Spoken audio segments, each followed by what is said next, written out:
পরে করেন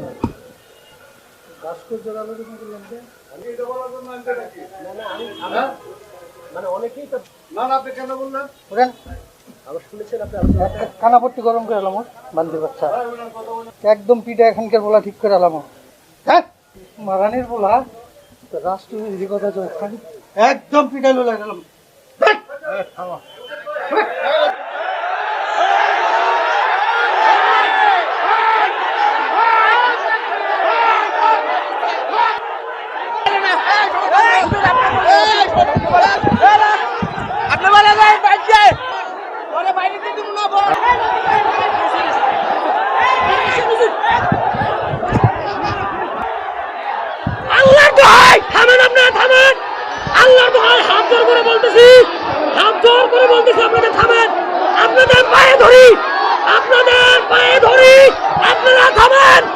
আজকে আফসোস লাগে মুসলমান, আমি এখানে আসার আগে আমাকে অনেক অনুরোধ করেছে মাহফিল কমিটি যে হুজুর আজকে বর্তমান যে একটা প্রেক্ষাপট তৈরি হয়ে গেছে, একটা সমস্যা তৈরি হয়ে গেছে, এই মূর্তি আর ভাস্কর্য নিয়ে এগুলো নিয়ে কোনো কথা বলা যাবে?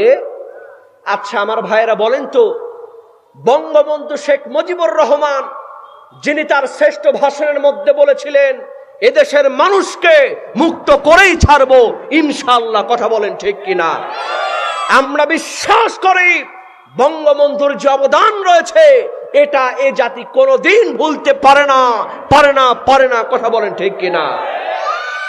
যার একটি ভাষণকে কবুল করে আল্লাহ পাক বাংলাদেশকে স্বাধীন করেছেন, এতে কারো কোনো সন্দেহ আছে?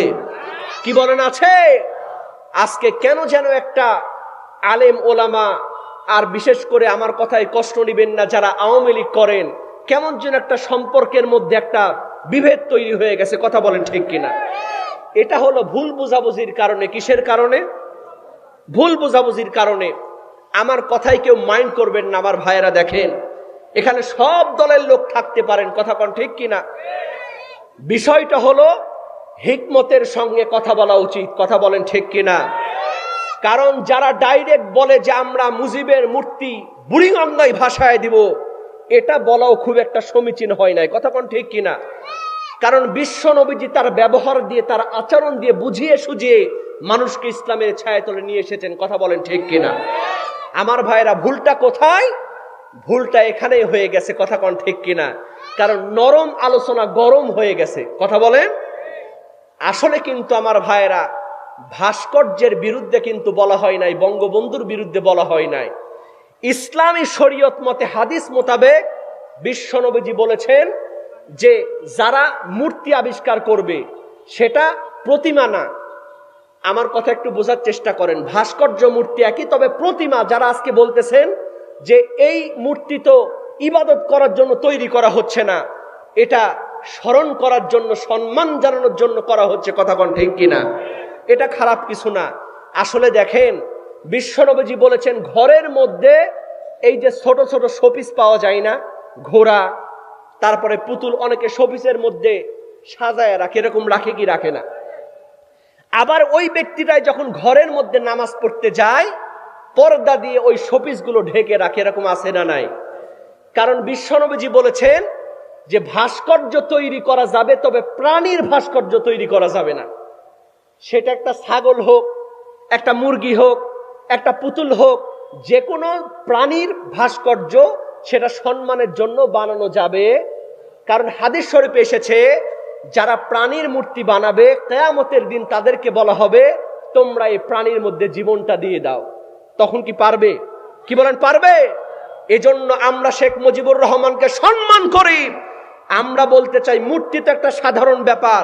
শেখ মুজিবুর রহমানে এই যে আসার সময় দেখলাম ধোলাই পারে বিশাল একটা সেই ঘের তৈরি করা হয়েছে, উঁচু একটা স্তম্ভ তৈরি করা হয়েছে। আমরা বলি এতটুকু স্তম্ভ হলে হবে না, প্রয়োজনে 10 তলা পরিমাণ সমান একটা মসজিদের মিনার করে দেন শেখ মুজিবুর রহমানের নামে, কথা বলেন ঠিক কিনা? শেখ মুজিবুর রহমানের নামে মসজিদ কমপ্লেক্স করে দেন, শেখ মুজিবুর রহমানের জন্য মাদ্রাসা বানিয়ে দেন। আমরা প্রধানমন্ত্রীকে বলতে চাই আপনার বাবা কবরে আপনার এই কারণে জান্নাতের দরজা তার জন্য হাসিল হয়ে যাবে, কথা বলেন ঠিক কিনা? এমনিই তো তিনি ভালো কাজ করেছেন, দেশের জন্য জীবন দিয়েছেন, কথা বলেন ঠিক কিনা? বিশ্বনবীজি বলেছেন যারা দেশের জন্য জীবন দেয় তারা বিনা হিসেবে জান্নাতি, কথা বলেন ঠিক কিনা? যারা শহীদ হয় তারা জান্নাতি। সুতরাং তারপরেও যদি প্রধানমন্ত্রী এগুলো কাজ করেন, আলেম ওলামা আমরা সবাই তার জন্য দোয়া করব, কথা বলেন ঠিক কিনা? আমার ভাইয়েরা কেউ কষ্ট নেবেন না। শেখ মুজিবুর রহমানের ছবি টাকা পকেটে রেখে আমরা নামাজ পড়ি, কথা বলেন ঠিক কিনা? পরে করে না গাছকে জোর আলোচনা করলাম যে আমি কি বলছি শোনো, যে কেউ আলোচনা কেন করলেন?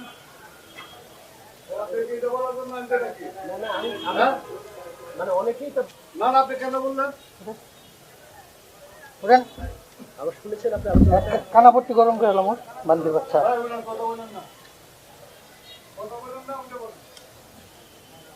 একদম পিঠা এখানকার বলা ঠিক করে এলাম। হ্যাঁ মারানির বলা রাষ্ট্রবিরোধী কথা যখন একদম পিঠা লোলা গেলাম।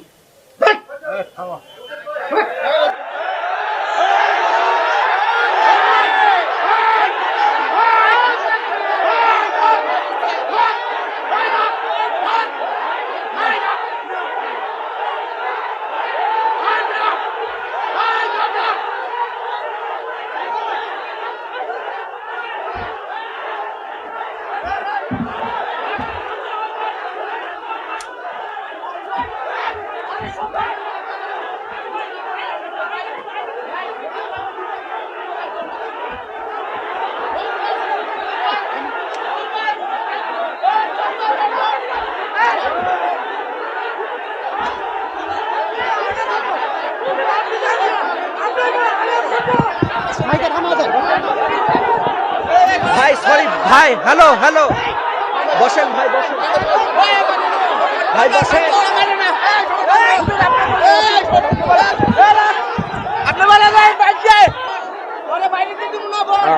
লা ইলাহা ইল্লাল্লাহ, লা ইলাহা, ভাই আল্লাহর কোরআন, আল্লাহর কোরআন, লা ইলাহা ইল্লাল্লাহ, লা ইলাহা ইল্লাল্লাহ,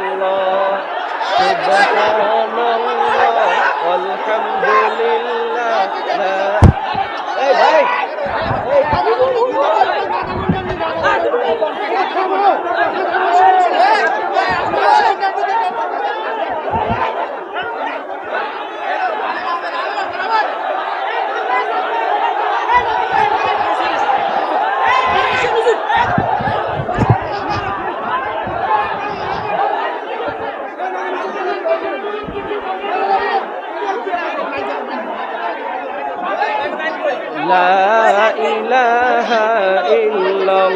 সবাই একটু জিকির করেন, সবাই জিকির করেন আর বসেন, সবাই জিকির করেন। লা ইলাহা ইল্লাল্লাহ। আপনারা বসবেন না, আওয়াজ বন্ধ হয়ে যাবে ভাই। প্লিজ বসেন, প্লিজ বসেন, আমি আলোচনা করব। আপনারা বসলে আমি আলোচনা করব, আপনারা বসলে আমি আলোচনা করব। বসেন প্লিজ, প্লিজ বসেন, প্লিজ বসেন, প্লিজ বসেন, আমার ভাইয়েরা বসেন, প্লিজ বসেন। লা ইলাহা ইল্লাল্লাহ, লা ইলাহা, হ্যাঁ পেছনের ভাইয়েরা সামনে এসে বসেন। লা ইলাহা, চিৎকার দিয়ে বলেন সুবহানাল্লাহ। বন্ধুরা আমার খেয়াল করেন, আনসারী সাহাবীর মেজাজ খারাপ হয়ে গেছে। আনসারী সাহাবী বলতেছেন, যুবক জালাবিব শোনো, ও যুবক, তোমাকে নিয়ে আমাদের বাড়িতে একটা গন্ডগোল তৈরি হয়ে গেছে। তোমার চেহারাও নাই, তোমার টাকাও নাই, তোমার যতই বিশ্ব নবীজি বলুক না কেন ওই রকম ছেলের সঙ্গে আমাদের মেয়েকে আমরা বিয়ে দিব না। এই সিদ্ধান্তের কথা বিশ্ব নবীজিকে যখন বলার জন্য যাচ্ছি, ও আমার মুসলমান ভাইরা, একটু মন দিয়ে ওয়াজটা বোঝার চেষ্টা করেন। এই রকম মুহূর্তে ওই আনসারী সাহাবী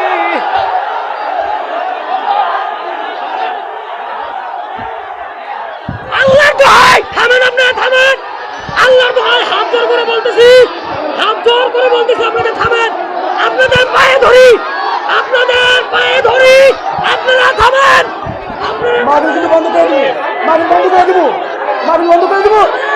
কমিটি বন্ধ করে দেবো।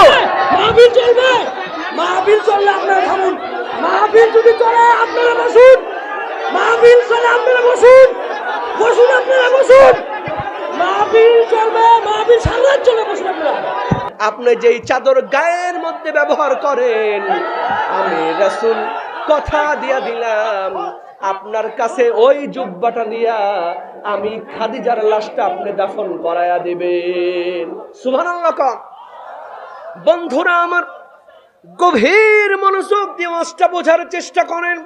হযরত খাদিজা বলতেছেন, ইয়া রাসূলুল্লাহ, আমার প্রথম নাম্বার আবদার হলো, আমার প্রথম নাম্বার আবদার হলো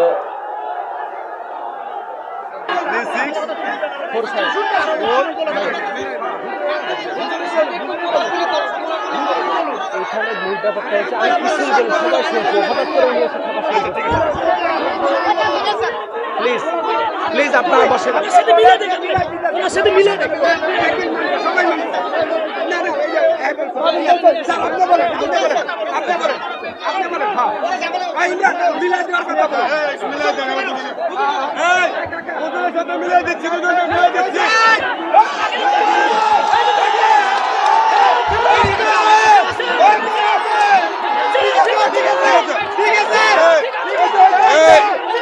প্লিজ আপনারা শুনেন, হুজুরের সঙ্গে যে তার একটা কথা কাটাকাটি হয়েছে, প্লিজ আমার কথাটা শুনেন। হুজুরের সঙ্গে যে কথা কাটাকাটি হয়েছে এটা মিলাই দিচ্ছি ইনশাল্লাহ।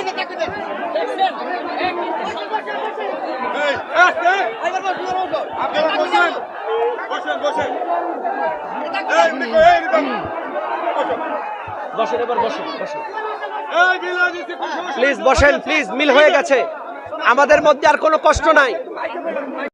আলোর পথে 24 24 ঘন্টা শুধু ইসলাম প্রচার।